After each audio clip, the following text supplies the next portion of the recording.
Alors, bienvenue tout le monde à cette séance régulière du mois de février 2022. On va commencer par un petit texte de réflexion. En tant que représentant élu de la MRC des Chenaux, que nos délibérations soient guidées par la sagesse et empreintes d'équité et de tolérance, afin que nos décisions servent en premier et uniquement l'intérêt uniquement l'intérêt de notre population et son mieux-être. Alors, encore une fois, bienvenue à cette séance qui, on l'espère, sera la dernière en virtuel pour un petit bout de temps, avec les allègements qui sont mentionnés au niveau de la sécurité publique. On considérant que c'est toujours une séance tenue à huis clos, telle que le demandé par la santé publique, je demanderai une proposition pour la tenue de cette séance à huis clos-là, s'il vous plaît. Christian Fortin, je vais proposer, Monsieur le Préfet. Proposé M. Christian Fortin, secondé par Mme France Bédard. Au point 3, c'est l'adoption de l'ordre du jour tel qu'il vous a été soumis. Il n'y a pas eu d'ajout de fait récemment à l'ordre du jour.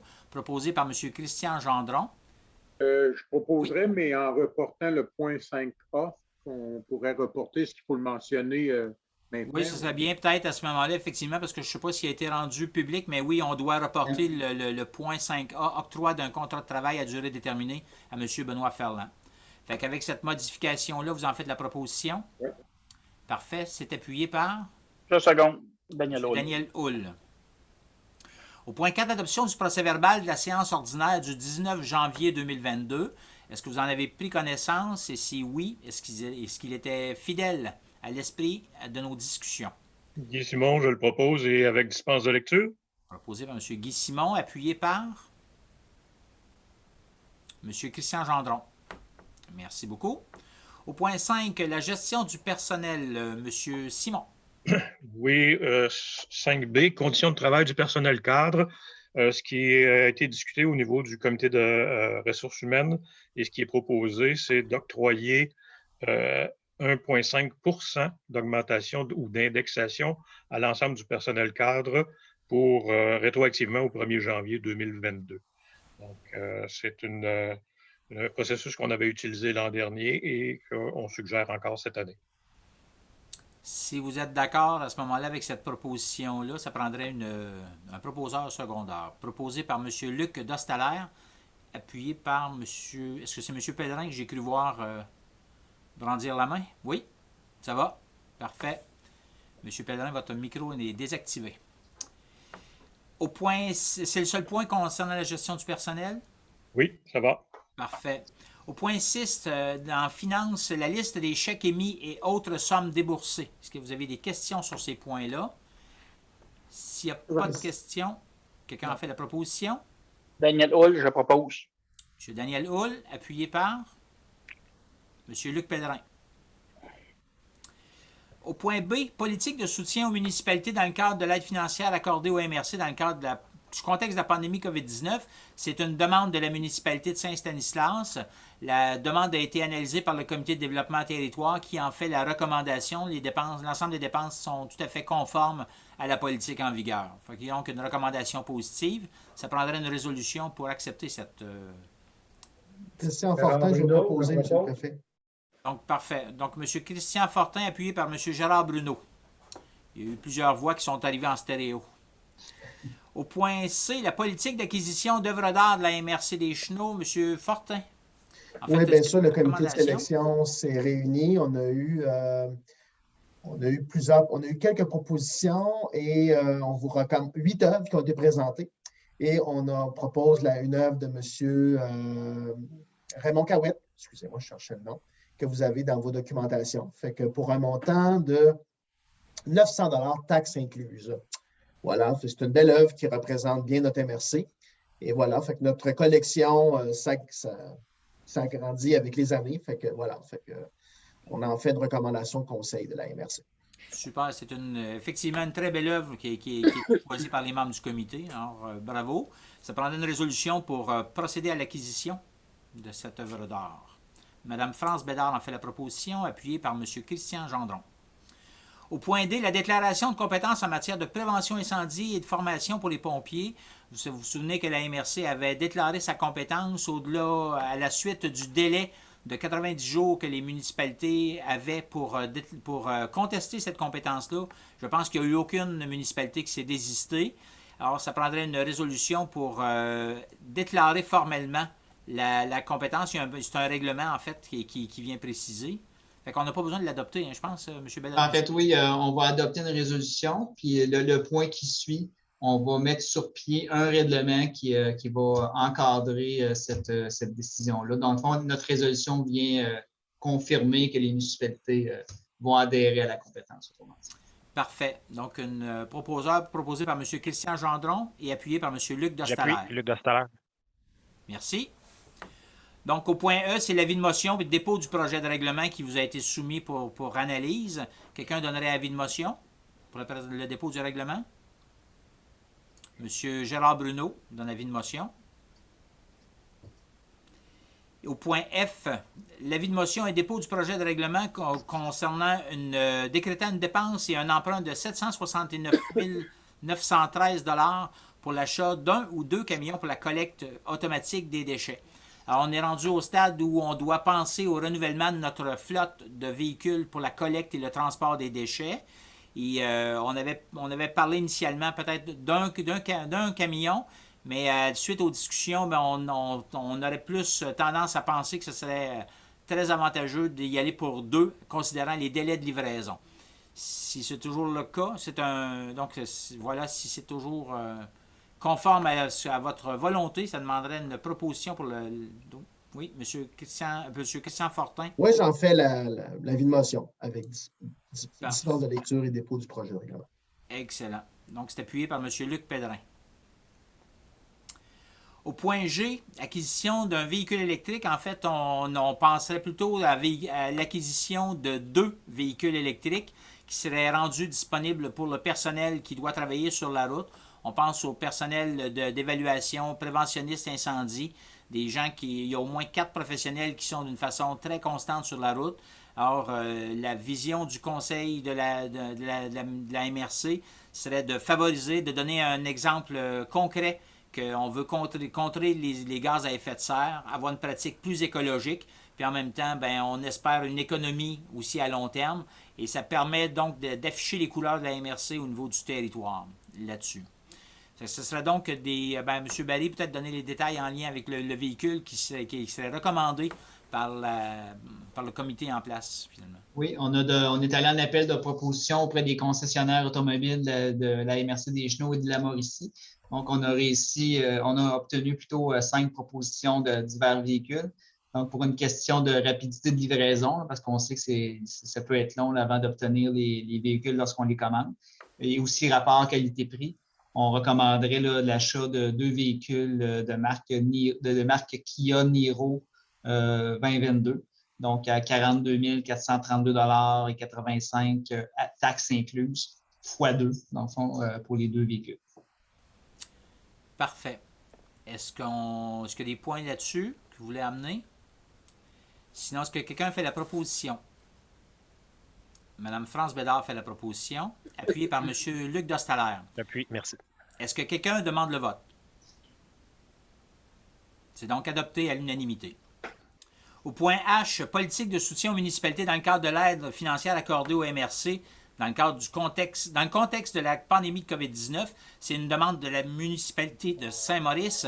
Alors, c'est tout à fait conforme, là encore. Ce sont l'ensemble d'équipements qui servent au télétravail, etc., des équipements informatiques.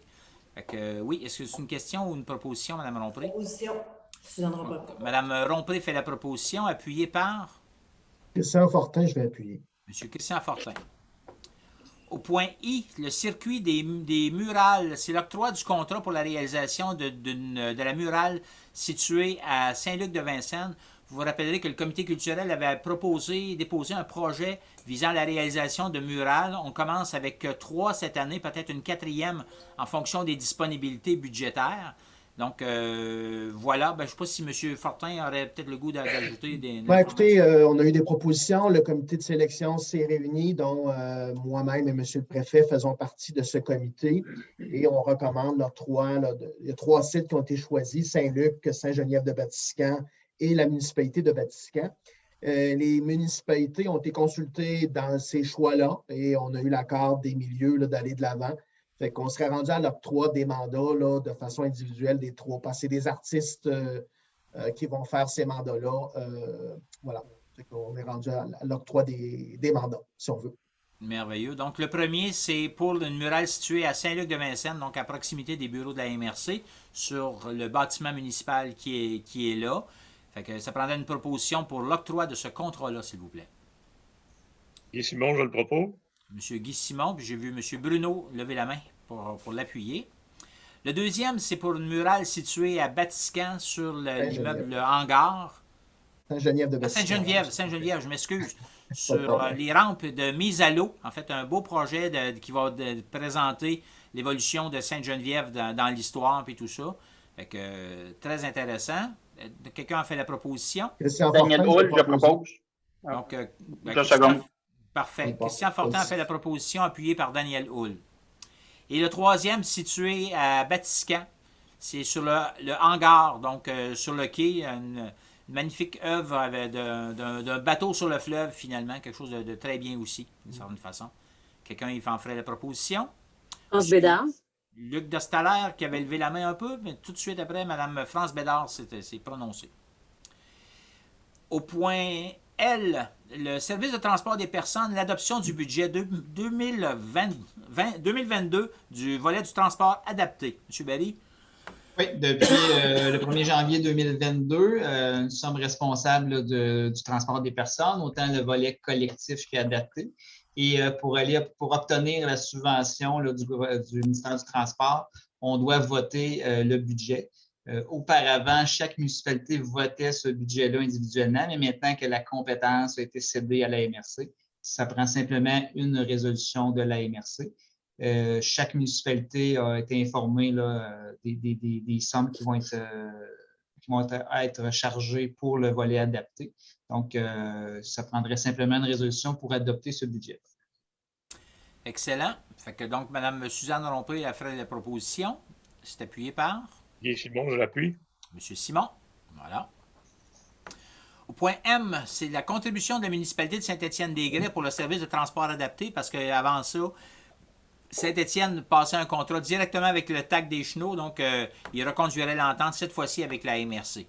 Fait que ça prendrait une résolution pour accepter. Ben, peut-être M. Barry. Bon, c'est ça, exactement. Juste pour préciser, c'est que la municipalité de Saint-Étienne, comme elle n'est pas dans notre MRC, ne peut pas nous céder une compétence, mais désire continuer de travailler avec la MRC pour offrir le service de transport adapté à ses citoyens. Donc, nous, on vient confirmer par cette résolution-là qu'on accepte d'offrir le service à la municipalité pour l'année prochaine. Parfait. Donc, on n'avait pas passé la résolution. Donc, ça prendrait un proposeur secondaire pour accepter cette contribution-là. M. Gérard Bruno, appuyé par Mme Suzanne Rompré.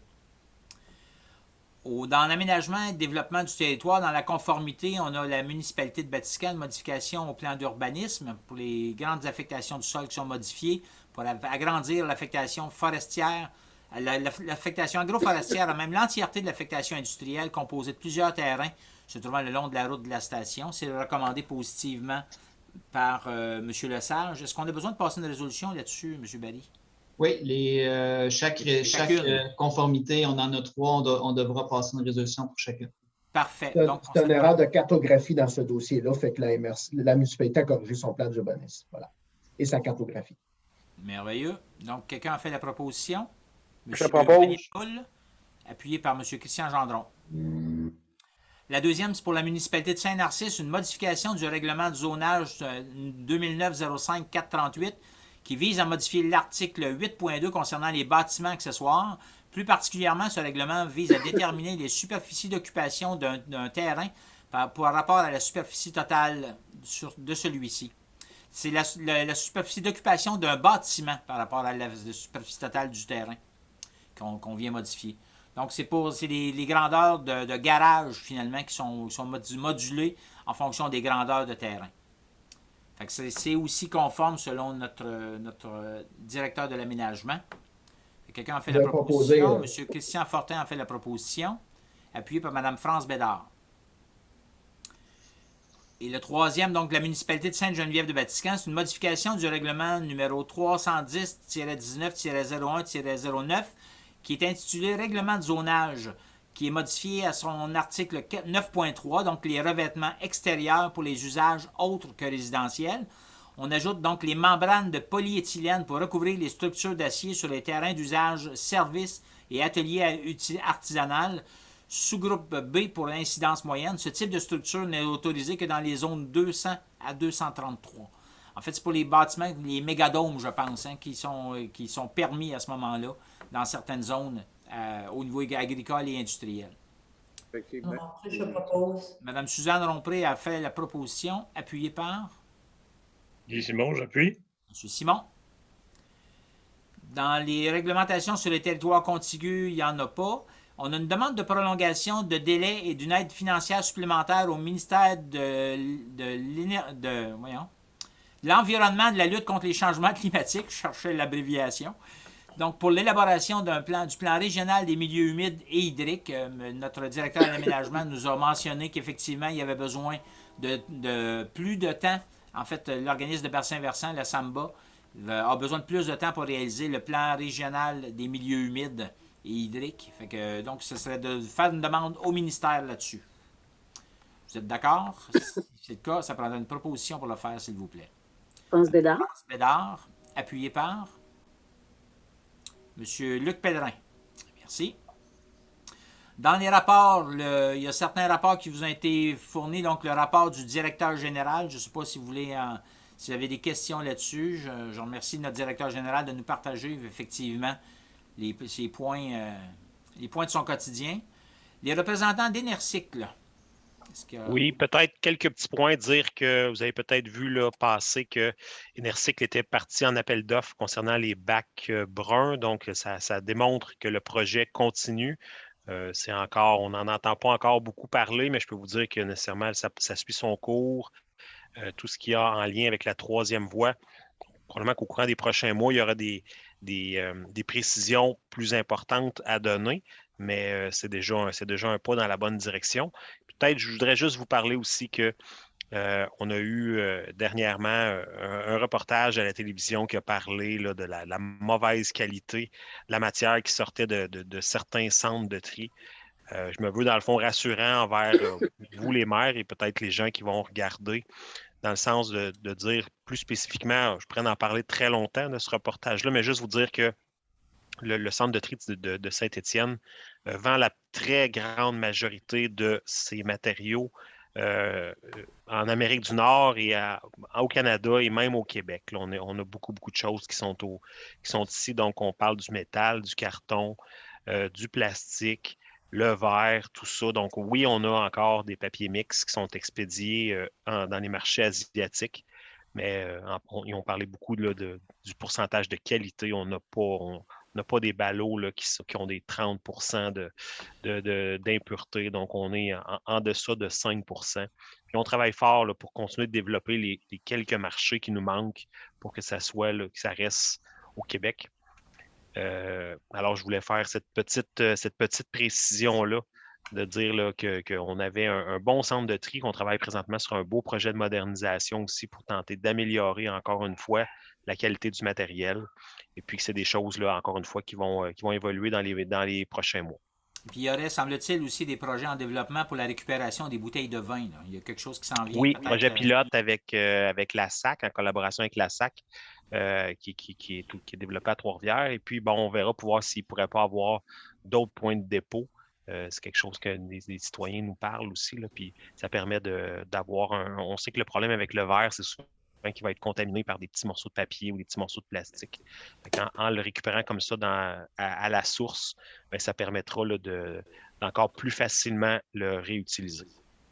Parfait. Bien, merci beaucoup. D'autres informations, M. Simon, sur le même sujet? Non? Ça va? Excellent. Donc, le comité culturel, M. Fortin. Vous avez le rapport, eu les points qui étaient à discuter. Je n'ai rien d'autre à rajouter, M. le Préfet. Excellent. Le point D, le comité de développement territoire, je dois vous mentionner que le comité s'est réuni la semaine dernière pour commencer à regarder certains points, dont entre autres la mise en place d'une programmation ou des grandes lignes d'une programmation pour fêter le 20e anniversaire de la MRC des Chenaux. Fait qu'on a un peu tracé on a lancé des idées, puis on a mandaté notre personnel pour aller nous revenir avec une programmation, ce qu'on fera en fait au cours de la semaine prochaine. Puis on a regardé un petit peu comment on voulait aborder la question des planifications stratégiques, comment on voulait revoir, comment on pouvait schématiser tout ça, essayer de diminuer en fait le nombre de politiques qu'on avait, puis d'avoir des communications, des axes qui sont mieux cernés, plus clairs, plus limpides, puis qui sont transversaux un peu d'une certaine façon. Comité des ressources humaines, M. Simon. Les prochaines étapes vont concerner plus les dossiers d'équité salariale et de la négociation de la convention collective, mais ça reste à venir. Parfait. Le comité de sécurité incendie, M. Gendron. Oui, le micro était fermé. Absolument rien de particulier à ce mois-ci. Des rencontres à venir là, au comité. Et qu'il y en a eu et qu'il va en avoir d'autres. Donc, au mois prochain, on va pouvoir avoir différents thèmes. Parfait. Merci beaucoup. Comité de la sécurité publique, M. Fortin. Bien, notre prochaine rencontre est prévue le 16 mars prochain. Fait que le mois prochain, on va faire un bilan. Voilà. Excellent. Au niveau de la communauté entrepreneuriale des Chenaux, on a un rapport qui vous a été soumis. Il y aura une rencontre le 21 février prochain. Donc, notamment pour discuter le plan d'action, parce qu'encore une fois, on a des choix à faire dans les actions qu'on veut mener au niveau de la communauté entrepreneuriale. Fait que il y a eu un sondage qui a été fait auprès des gens d'affaires, des institutions, des organismes, pour voir quelles étaient leurs attentes par rapport à la programmation, et on va avoir la chance de discuter ça, puis de proposer ça effectivement, dans un nouveau plan d'action, peut-être allégé, je vous dirais, dans ce sens-là. Là. Voilà. Et au niveau du comité touristique, en fait, là, on a parlé du sacré circuit. Donc, il y a des communications qui sont faites avec les représentants du sanctuaire Notre-Dame-du-Cap pour qu'il y ait une participation plus active dans le sacré circuit. Semble-t-il qu'ils ont confirmé leur désir de participer là-dessus. Donc, sur ce comité, sur cette table de travail-là, et à la promotion du sacré circuit. Au niveau du bureau d'information touristique, on avait adopté une entente de gestion tripartite avec l'Association des pourvoyeurs et le domaine seigneurial de Sainte-Anne-de-la-Pérade, qui est en charge de la gestion. C'est été complété d'une certaine façon. Et il y a peut-être un événement gourmand à venir dans la MRC des Chenaux sur lequel travaille notre responsable de dossier, Élise Marchand, qui va impliquer des restaurateurs puis la promotion des différents plats du terroir finalement qu'on aurait d'une certaine façon chez nous. Fait que c'est les principaux éléments à ce niveau-là. Et le comité au point J, comité de transition sur le transport des personnes, il n'y a pas eu de rencontre non plus, mais on pense qu'il va en avoir une rencontre bientôt, donc pour voir, s'assurer que le tout se déroule rondement. Ce qu'on a comme son de cloche, c'est qu'à date, les usagers, on voit pas de différence dans la nature du service qui est rendu. Ça se passe très bien à ce niveau-là. D'autres choses à rajouter, M. Barry? Non, sur ce point-là, normalement, la rencontre va avoir lieu en fin février. Parfait. Dans le fonds région ruralité, il n'y a pas de projet présenté dans le cadre des actions structurantes. Au point D, il y a l'adoption du rapport annuel d'activité du 1er avril 2020 au 31 décembre 2020, donc qui a été soumis à votre connaissance. Si vous n'avez pas de questions là-dessus, je pense que ça prend une proposition pour adopter ce rapport, s'il vous plaît. Donc, M. Gérard Bruno a fait la proposition, appuyée par Mme Suzanne Rompré. En développement économique, c'est 2 demandes de prolongation de la période d'amortissement des prêts, donc dans le cadre du prêt d'aide d'urgence aux PME dans le cadre de la pandémie. C'est des demandes qui sont faites par le groupe Villageois et par la Pizzeria Mont-Carmel. Les 2 sont admissibles, ont été analysés par le comité de recommandation, comité d'investissement commun. Et puis les 2, effectivement, se qualifient aux critères du programme. Donc, c'est pour faire passer la période de remboursement de prêt de 36 mois à 60 mois. C'est un privilège qu'ils ont et qu'ils ont demandé. Je pense que nos restaurateurs l'ont eu difficile. Fait que on ne lui fait pas la charité, c'est permis dans le programme, mais c'est recommandé positivement par le comité d'investissement commun. Quelqu'un a fait la proposition? Donc, Mme Suzanne Rompré, appuyée par Mme France Bédard. Ça va pour les 2? Ça vous convient qu'on fasse les 2 demandes que vos résolutions couvrent les deux entreprises? Oui, ça me convient. Parfait, merci. Dans les appuis demandés, on a une demande de l'Unité régionale de loisirs et de sport de la Mauricie. C'est un moratoire sur les coupes forestières sur le territoire des terres publiques de Saint-Mathieu-du-Parc. C'est un dossier qui a fait l'actualité. En fait, c'est une question de cohabitation entre des amateurs de plein air, des usagers de la forêt et des compagnies forestières qui ont des contrats de prélèvement. Lors de la rencontre préliminaire, on avait je vous dirais, un vent favorable pour l'adoption d'une résolution pour appuyer effectivement cette cohabitation-là, telle que suggérée par la MRC de Masquinongé, qui est sur son territoire en ce moment-là. Est-ce que vous êtes toujours en accord avec cette position-là qu'on avait discutée? Oui?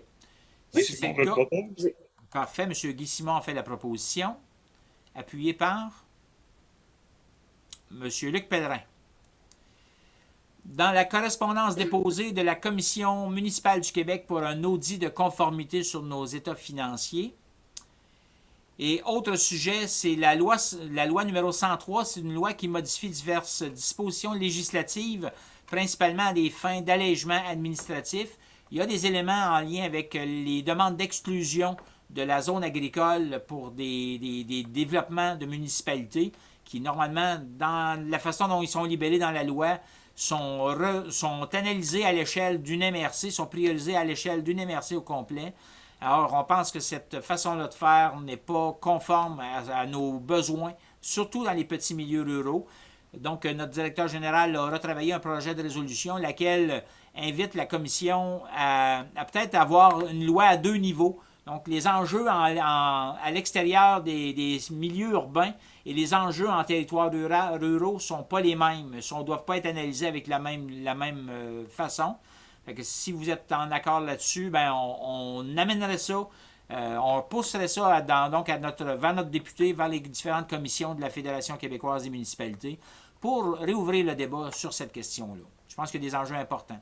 Donc, M. Christian Gendron en fait la proposition. C'est appuyé par M. Daniel Hull. Voilà dessus. On est rendu à la période de questions. M. Barry, est-ce qu'il y avait eu des questions de soumis par des membres du public? Non, les citoyens avaient jusqu'à aujourd'hui 16 heures pour soumettre les questions et on n'en a pas reçu. Parfait. Donc, s'il n'y a pas d'autres sujets, on s'est rendu à la clôture de l'Assemblée. Fait que ça serait proposé par... Christian Fortin, je propose la levée. M. Christian Fortin, Mme Suzanne Rompré avait levé la main tout de suite après.